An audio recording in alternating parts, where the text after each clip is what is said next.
Hello friends, welcome to our channel. और आज हम आपको पढ़ा रहे हैं द्विघात समीकरण की एक्सरसाइज 4.1।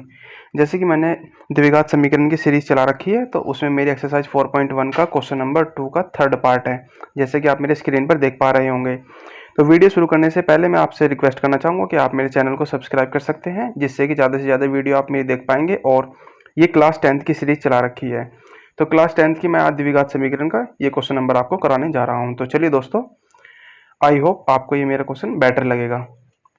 तो क्या है क्वेश्चन? क्वेश्चन आप देख पा रहे हैं कि रोहन की माँ उससे 26 वर्ष बड़ी है।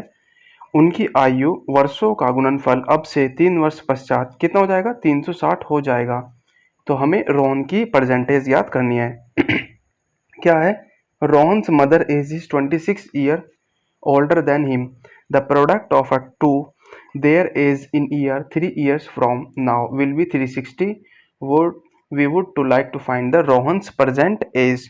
तो आइए दोस्तों चलते हैं कैसे करेंगे इसको। Let the age of a Rohan, क्या कह रहे हैं कि रोहन जो है ना, वो उसकी माँ है। दो व्यक्ति हैं ये, रोहन और रोहन की माँ।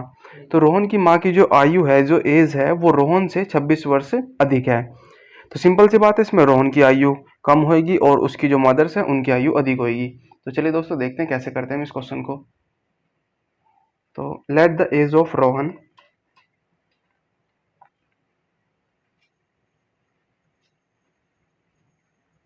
Late the age of Rohan is x year.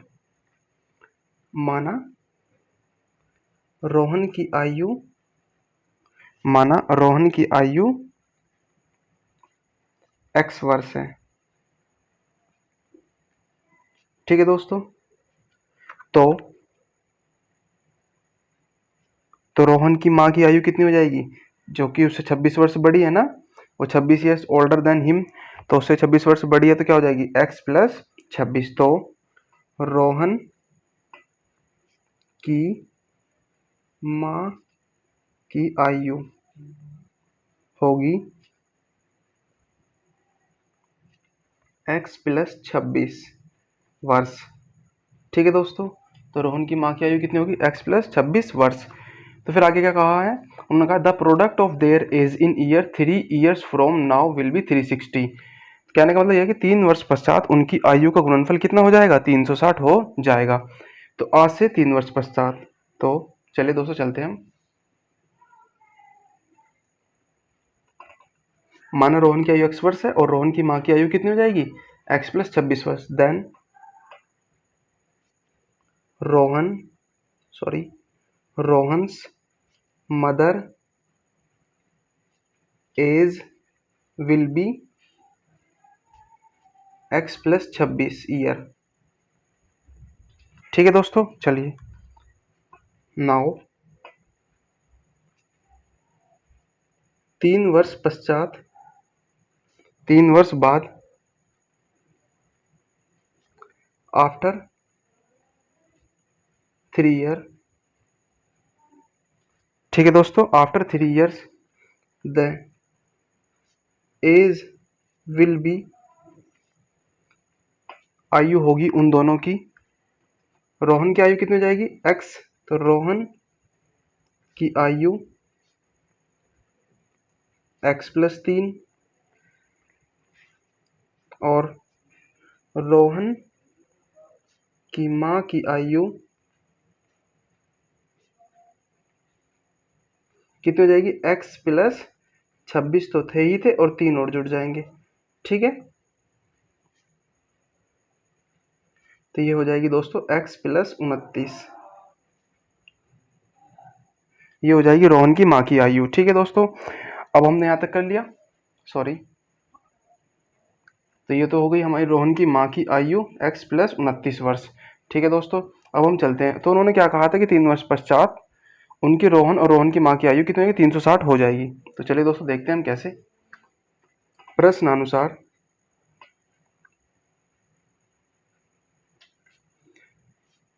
X plus 3 और x plus 29 is equal to कितनी हो जाएगी? 360। ठीक है दोस्तों, ये हो गई। तो अब आपस में इनके मल्टीप्लाई कर लेंगे। एक्स स्क्वायर प्लस के 29x प्लस के 3x प्लस के 87 इक्वल टू 360, ये हो जाएगा हमारा। तो एक्स स्क्वायर प्लस के 32x प्लस 87 माइनस के 360 is equal to 0। X square plus के 32x माइनस के हो जाएंगे हमारे ये 3273 इज इक्वल टू 0। तो ये आ जाएगी हमारी द्विघात समीकरण। ये क्या आ गई है हमारी द्विघात समीकरण। ठीक है दोस्तों, यहाँ तक तो हो गया आपका सॉल्यूशन। अब वो क्या कहना है कि रोहन की वर्तमान आयु ज्ञात करनी है। अगर हमें रोहन की वर्तमान आयु ज्ञात करनी है तो हम आगे चलते हैं और इसको हम कौन सी विधि से सॉल्व करेंगे, फैक्टर विधि से। अब हम इसको गुणनखंड विधि द्वारा सॉल्व कर लेते हैं और रोहन की वर्तमान आयु का पता कर लेते हैं। ये आपका एक्सरसाइज 4.2 का जो मैं अब समझाने जा रहा हूँ 4.2 में है, जिसमें कहा गया है कि गुणनखंड विधि द्वारा इस समीकरण को सोल्व करो। तो ठीक है दोस्तों, कोई बात नहीं, हम इसमें भी कर लेते हैं। तो आपको 273 के ऐसे फैक्टर करने हैं कि घटाकर कितना आ जाए, 32 आ जाए। घटाकर कितना आ जाए, 32 आ जाए दोस्तों। ठीक है ना। तो चलिए दोस्तों हम देखते हैं कैसे करते हैं। 273 के आप एक तरफ फैक्टर कर लेंगे, जैसे कि यहाँ पे लिख लेता हूँ 273। ठीक है, सबसे छोटी संख्या मैं 3 से चल लेता हूँ। 3 नीम 27, 3 एकम 3, फिर 3 से दोबारा 3 से नहीं चलेंगे, हम चलेंगे 7 से। 7 से हो जाएगा 13 और 13 टाइम्स कट जाएगा, फिर आ जाएगा 1। तो हमें इसके इस तरीके से फैक्टर करने हैं कि घटाकर कितना आ जाए, 32 आ जाए। तो देख लेते हैं।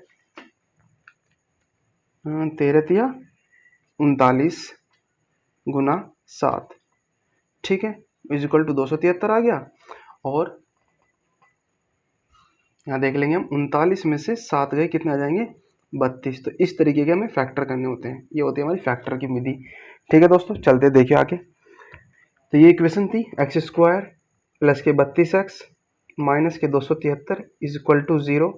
तो मैंने इसके फैक्टर करे, एक्स स्क्वायर 39 माइनस के 7 x माइनस के 273 इज इक्वल टू 0। ठीक है दोस्तों, आगे देखिए एक्स स्क्वायर प्लस के 39x माइनस के 7x माइनस के 273 इज इक्वल टू 0। आप इसमें से घटाओगे तो 32 आ जाएगा, मतलब दिख ही रहा होगा आपको। ठीक है, तो इन दोनों में कॉमन ले लेंगे और इन दोनों में कॉमन ले लेंगे। क्या आ जाएगा, एक्स स्क्वायर एक्स कॉमन आ जाएगा तो एक्स प्लस 39 माइनस के 7 कॉमन आ जाएगा तो यहाँ आ जाएगा एक्स प्लस 39।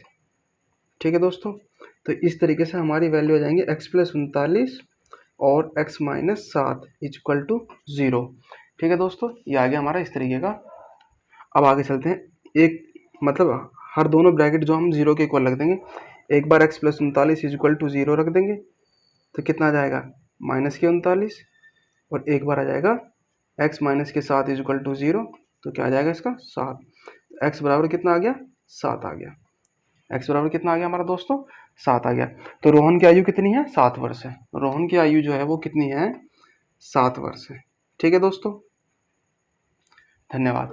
अगर आपको हमारा क्वेश्चन अच्छा लग रहा है और हमने जो कॉन्सेप्ट जिस तरीके से हमने समझाने की कोशिश करी है, अगर आपको हमारा तरीका पसंद आए तो आप हमारे चैनल को लाइक कर सकते हैं और सब्सक्राइब कर सकते हैं। और अपने दोस्तों के बीच में आप इस वीडियो को ज़्यादा से ज़्यादा शेयर कर सकते हैं। एक बार और देख सकते हो, जैसे कि मैंने इसमें कहा था, क्या है कि रोहन की माँ उससे 26 वर्ष बड़ी है। उनकी आयु में वर्षों का गुणनफल कितना है, अब से 3 वर्ष पश्चात 360 हो जाएगा। तो हमें रोहन की वर्तमान आयु ज्ञात करनी थी। तो रोहन की माँ की आयु रोहन से 26 वर्ष बड़ी है।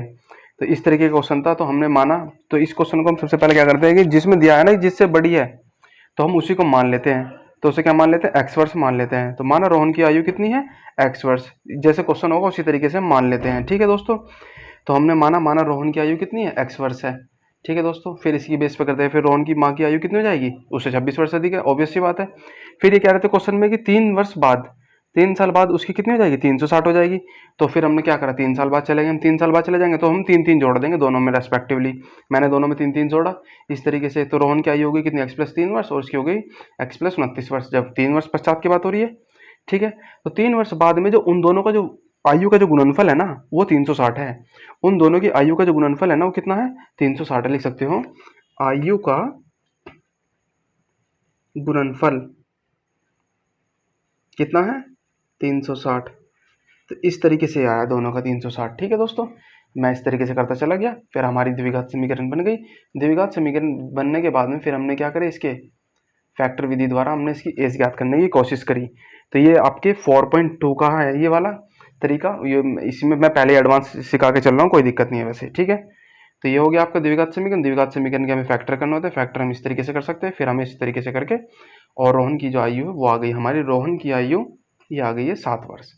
ठीक है दोस्तों, धन्यवाद।